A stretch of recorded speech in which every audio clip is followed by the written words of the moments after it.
I want to start to make a review on this book.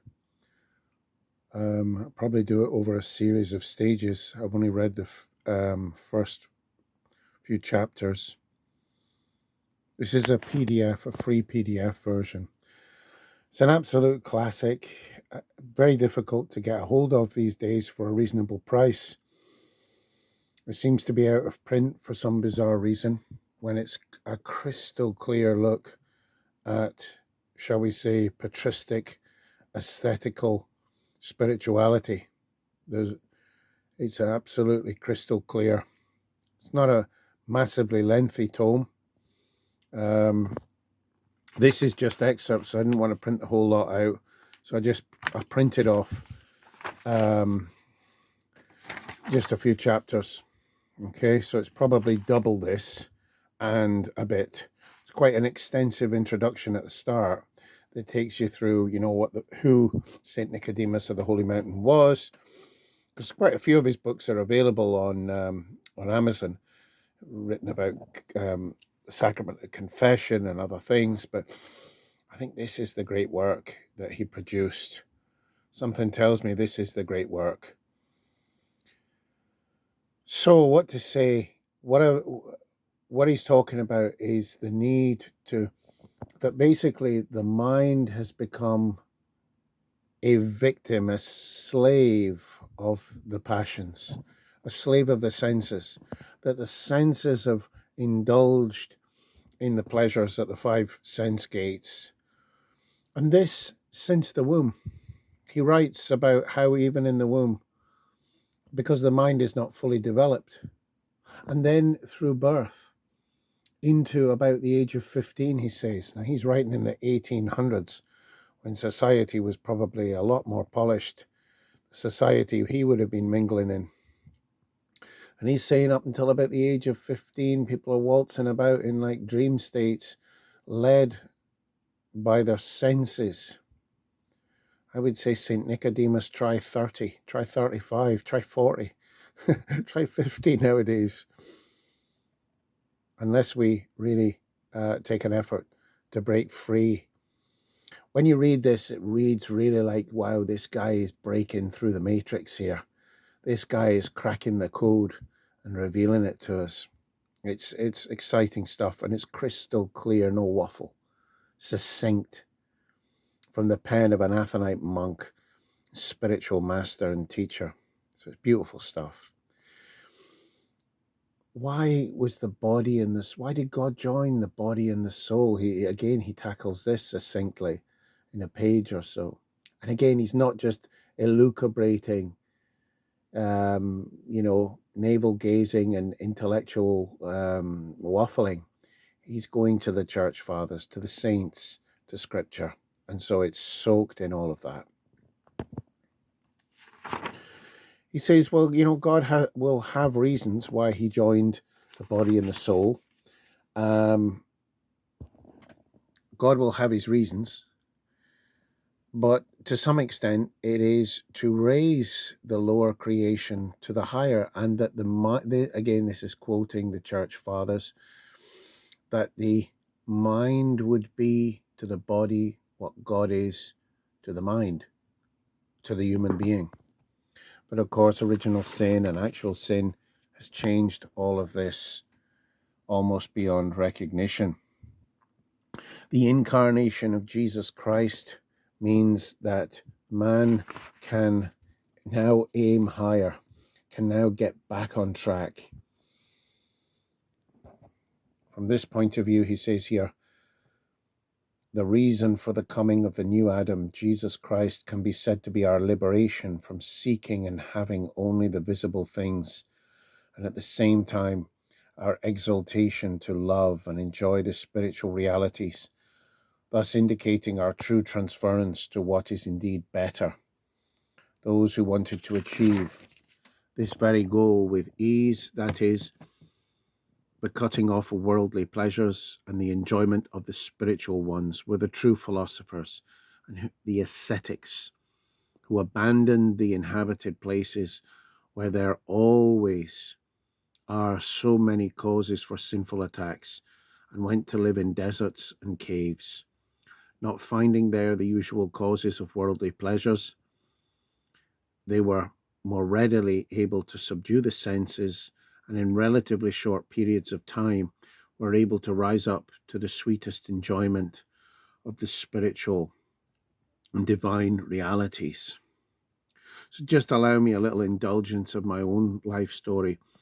I went at the age of 26. I became a Catholic and took my conversion very seriously. And after a couple of years working in pro-life and all this kind of thing, and been heavily involved in the church, I joined the roughest, toughest, and meanest order I could find, a group called Lumen Day out in Spain in a total dust bowl in the middle of nowhere, and joined their seminary. And it was very monastic. And they had a monastic wing that was even rougher and tougher, and I joined them too. And but the point I'm trying to make is we didn't see women for months on end. 6 months would go by. You wouldn't see a woman. And if you did, it would be an old nun or a nun, dressed from head to foot in all the garb, all the religious habit. And you weren't looking at them. They weren't looking at you. Occasionally you get sent off to the dentist and all the senses would quickly come alive again, and you'd realize that which was asleep was merely asleep. And I'm telling you now, it went to sleep. You know, there'd be some fierce battles out in the desert, but then personally speaking, a lot of that was diminished because there wasn't the constant stimulation at the sense gates that there is in the world. Ergo, folks, you know, and we've all got our own calling. And who am I qualified to say these things? But it is very tough out in the world. Having been somebody who's lived in the desert, because this very much was a desert in the middle of Extremadura in Spain. Our nearest neighbors were miles away. It is very tough to live a serious ascetical life and a clean life in the city, in the cities of today. This is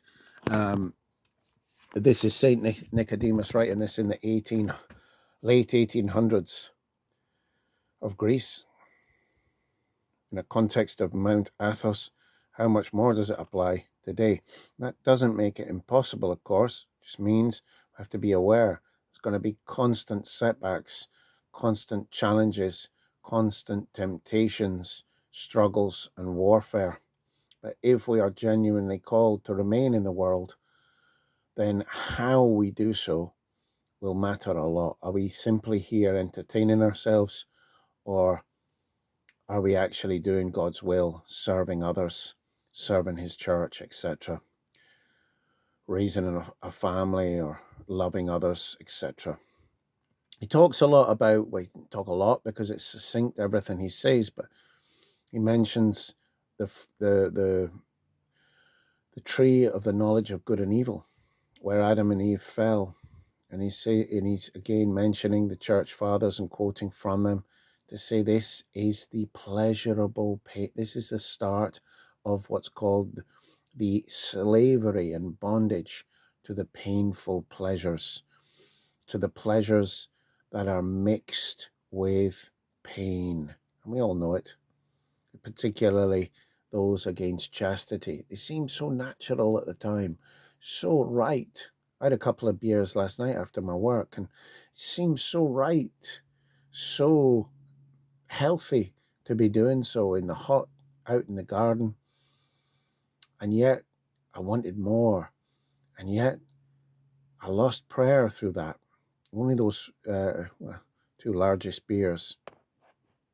So we see here a reference to St. John Damascene on the tree of the knowledge of good and evil.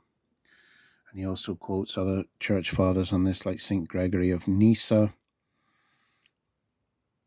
and talk about in the fruit of the forbidden tree, there was the opposite elements commingled. God said that those who partake of them will die. So there's pleasure and pain as one who suffers the evil effects of poison that has been mixed with honey. There's a reference here at some point to Proverbs 5, I think it is, the adulteress, the prostitute whose lips are sweeter than honey, but in the end she's pure gall and bitterness to those who, indulge in such a carnal way. An interesting story here from ancient Rome. Apparently they had two temples, one dedicated to two deities, to joy and sorrow, as you can see here. And they worshipped them one and the same time. Two different temples, but they did the same sacrifice dedicated to both deities. And this was, he says, in this way they indicated enigmatically how very close joy and sorrow are united. This was even in the pagan world, just as pleasure and suffering are. When one deity gives joy, the other creates fear. And when one harms and grieves us, the other gives hope. How much anxiety is there today through the overindulgence of the sense gates? And very often we don't link the two. We don't think, oh, feeling anxious because I've spent 6 hours today on YouTube. I'm feeling anxious today because I've indulged my sense gates in a carnal way. I'm feeling anxious today because I've drank too much beer. I was far from drunk, but a wee bit happy, and it was excessive. Anxious, afraid, scared, darkened, depressed. This is the fruit, the forbidden fruit of the knowledge of the tree of good and evil, hooking the senses into pursuing these pleasures like wild animals, like wild horses, and then dragging the soul with it, so that the soul itself knows of no other nourishment. The mind knows of no other nourishment than beer gardens, excess eating, and carnality, when it was made, of course, for God, Jesus Christ, the saints and the angels, for heavenly company, and to be there to bring what is earthly to the heavenly. Nice wee paragraph from St. Basil the Great to summarize what we've said so far. According to St. Basil the Great, it is truly inappropriate for man to allow the senses to be filled with sensible things and at the same time to block the mind from its proper activity among the intelligible things.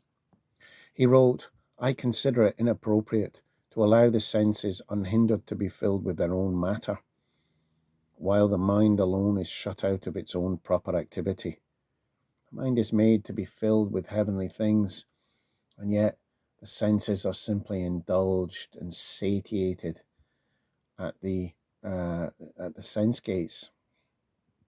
For as the sense is to physical things, he says, so is the mind to intelligible things.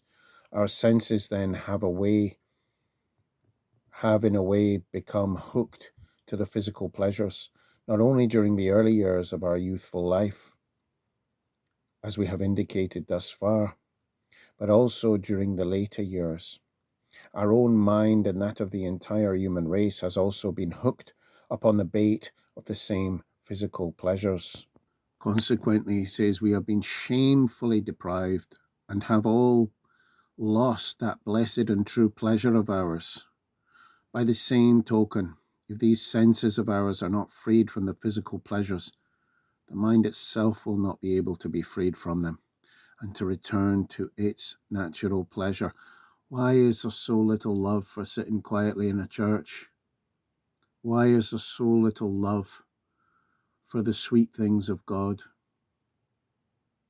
Because the sense gates are completely enslaved to the pleasures of a fallen world, where these pleasures are nothing but what the church fathers call painful pleasures, pleasures mixed with the vinegar of the knowledge of good and evil.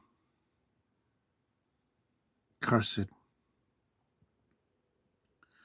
It is impossible for this to happen in any other way. It is indeed impossible. And this is why it's like an apologia, a defense of asceticism. It's impossible for this purification to take place without ascetic struggle. You know, you might get a touch from the Lord at a charismatic meeting or at a church service or in your own private prayer, and it lifts you from the earth for a period of time, for a month, 2 months, maybe 6 months, maybe longer. If you're blessed and you've been very fortunate. But, you know, without the ascetical struggle and science of renunciation at the sense gates, feeding the mind with the right type of food, the doctrine of the church fathers and of the church, etc., and obviously being nourished by the life of the church and its sacraments, Holy Communion, confession, etc. It's indeed, as St. Nicodemus says here, impossible to sustain. So then he's going to go through a number of chapters on guarding each sense gate, which is absolutely a treasure. He talks about guarding the sense of vision, why and how. He talks about guarding the sense of the palate, why and how. So what to eat, just how to engage in eating without becoming a slave to the taste buds. There's a sense of touch and hearing as well. Listening to very worldly melodies and lyrics is not a great idea to tame the passions and bring them into line, to allow the life of the mind, the life of theology to blossom in the intellect, but more importantly, to blossom at the level of the nous. If our passions are enervated and on fire because of pornography, the excessive use of the internet, entertainment, overeating, for drinking, good luck, simply good luck. All things being equal, having the nous receptive to the light of God, to the working of God. Now, God can do what he likes. He can lift the lid on anything.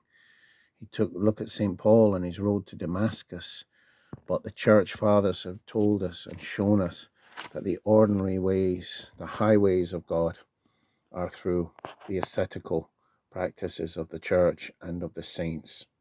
I think it's about 20 odd pages on guarding the vision, the sense of the vision. He says here, sight impresses its images more deeply than the other senses. We know this by experience. It's easier to forget music or nonsense that somebody's been gibbering away with than it is to forget, obscene images, carnal images in real time or digital. Forgive me for that, but it is what he says here. Guard your sight well, then, for it is more refined and knowledgeable. It gives more knowledge to the mind, to the soul, and therefore, he says, sight is, because of this, more beloved by the mind.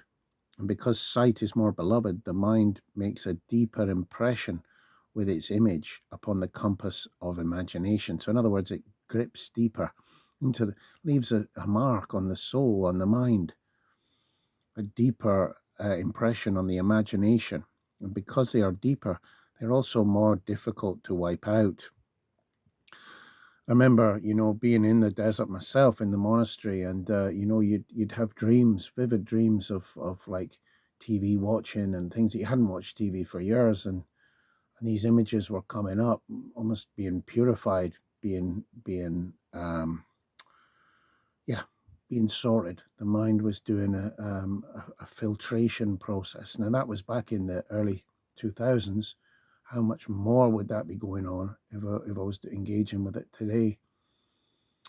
Also, when I did Buddhism, when I did 10-day Vipassana courses way back in, I say way back, but way back nowadays in the mid-90s, That again, you'd be in silence for the 10 days, and you'd be not watching telly and all these different things, and there would be that filtration experience, the mind recollecting images and movies and things. And it did feel anyway like there was a sense of this being coming up to be washed out. God forgive me. There. So here we go. We can see this confirmed through our own experience, namely that the other images that we have come to receive through our other senses, we can wipe out much more easily. I've already talked about that. We see that element of practicality there. Those who are consecrated and how to behave with women, which mutandis mutandi can be applied, obviously, for women towards men. What must one do when captivated by the eyes? That's highly practical. What do you do when you've broken the seal, or the seal's been broken for you, and you find yourself staring at something you shouldn't be? Just have a little look at this. If ever this thief comes and captivates you, fight against him, and do not allow any idol of Aphrodite, that is, of any shameful desire, to be impressed upon your soul. It's pure idolatry, isn't it? How? By taking refuge in God through prayer, which is the most secure way. I'm not going to go through all of this. Get the PDF link, which I'll include in the show notes, as it were. Haha. Saint Chrysostom and Saint Singletiki advise you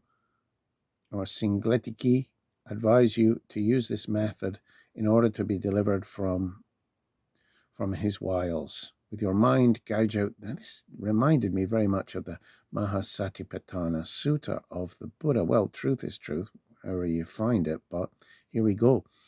With your mind, gouge out the eyes of that image. Now, the image, not the person, needless to say.